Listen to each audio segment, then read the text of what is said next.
UFO, aliens और aliens की दुनिया ये हमेशा से ही हमारा ध्यान खींचती आई है। इस रहस्यमय दुनिया के बारे में हम हमेशा से ही और जानना चाहते हैं और हमेशा हम लोग यही मानते आए हैं कि एलियंस हमारी धरती पर आउटर स्पेस यानी कि बाहरी दुनिया से यूएफओ के थ्रू आते रहे होंगे।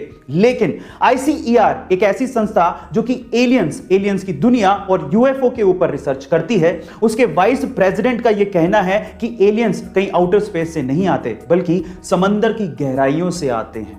उनका तो यह भी कहना है कि समंदर की गहराइयों में एलियंस के बेस हो सकते हैं। ओह माय गॉड गाइस, सच्चाई क्या है ये तो हम नहीं जानते, लेकिन एलियंस के बारे में यह खबर हमारी जिज्ञासा को और बढ़ा देती है। गाइस, आपको एक खबर सुन के कैसा लगा चैट सेक्शन में जरूर लिखेगा और ऐसे अमेजिंग वीडियोस के लिए शेयर, सब्सक्राइब एंड लाइक। मिलते हैं अगली वीडियो में। हमारा सौर मंडल जिस गैलेक्सी में आता है उसका नाम है मिल्की वे और उसकी शेप है स्पाइरल। 1950 से पहले हमारे ब्रह्मांड में सिर्फ 3 ही तरह की शेप वाली गैलेक्सीज देखी गई थी, elliptical, spiral and irregular shape वाली गैलेक्सीज। लेकिन 1950 में एक अमेरिकन एस्ट्रोनॉमर ऑथर हॉग ने एक मिस्टीरियस यानी कि रहस्यमय गैलेक्सी देखी।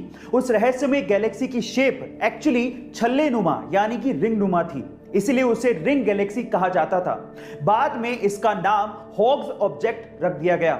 ना जाने कितने रहस्य हमारे ब्रह्मांड में छुपे हुए हैं। आपको ये इंफॉर्मेशन जान के कैसा लगा चैट सेक्शन में जरूर लिखेगा और ऐसी अमेजिंग वीडियोस के लिए यूट्यूब पे हमारे चैनल को सब्सक्राइब कर लीजिएगा। International space station space agencies के एस्ट्रोनॉट्स के अलावा अब प्राइवेट लोगों के लिए भी खुल चुका है और अगर आप इंटरनेशनल स्पेस स्टेशन जाके स्पेस के नजारों का मजा लूटना चाहते हैं तो आपको $55 मिलियन यानी कि 400 करोड़ रुपए का भुगतान करना पड़ेगा, जिसमें आप 8 दिन तक इंटरनेशनल स्पेस स्टेशन में रह सकते हैं। गाइस, पहली यात्रा जनवरी 2022 में स्पेसएक्स के रॉकेट के थ्रू प्राइवेट एस्ट्रोनॉट्स को करवाई जाएगी, जिसमें 3 लोग कनाडा के मार्क पेथी, अमेरिका के लैरी कॉर्नर और इजराइल के ईथन स्टेबे नासा के फॉर्मर एस्ट्रोनॉट माइकल लोपेज की अगुवाई में जाने वाले हैं और ये तीनों वेल्दी एंटरप्रेन्योर एंड इन्वेस्टर हैं। गाइस, क्या आप भी स्पेस स्टेशन जाके स्पेस का नजारा लेना चाहते हैं? चैट सेक्शन में जरूर लिखेगा और ऐसे अमेजिंग वीडियोस के लिए शेयर, सब्सक्राइब एंड लाइक। मिलते हैं अगली वीडियो में। हमारी अर्थ प्लेनेट के पास तो एक ही चांद यानी कि मून है, ये तो आपको पता है। लेकिन अगर मैं आपसे सवाल पूछूं कि ऐसा कौन सा प्लेनेट है जिसके पास सबसे ज्यादा चांद है यानी कि मून है, तो आप क्या कहेंगे? शायद आप लोग जुपिटर का नाम लें, जिसके पास अभी तक 79 मून डिस्कवर हुए हैं। लेकिन आपकी नॉलेज अपडेटेड नहीं है। चलिए आपकी नॉलेज को मैं अपडेट कर देता हूं। एक्चुअली सैटर्न यानी कि शनि जुपिटर को पीछे छोड़ते हुए 82 मून्स के साथ नंबर 1 पोजीशन पे आ गया है, यानी कि शनि के पास 82 मून्स डिस्कवर किए गए हैं। क्या इसके पहले तक इफेक्ट आप जानते थे? और अगर नहीं जानते थे तो चैट सेक्शन में लिखना मत भूलिएगा।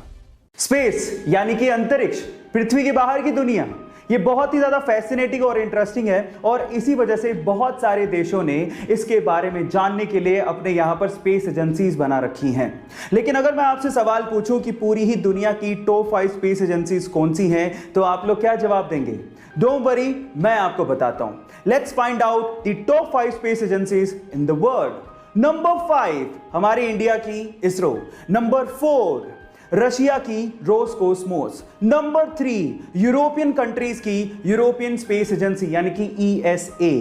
नंबर 2 चाइना की CNSA and undoubtedly number 1 NASA. और इन देशों के अलावा बाकी देशों की स्पेस एजेंसीज को पीछे छोड़ते हुए इलॉन मस्क की स्पेसएक्स 6ठे नंबर पर है। ये इंटरेस्टिंग फैक्ट जान के आपको कैसा लगा? चैट सेक्शन में लिखना मत भूलिएगा।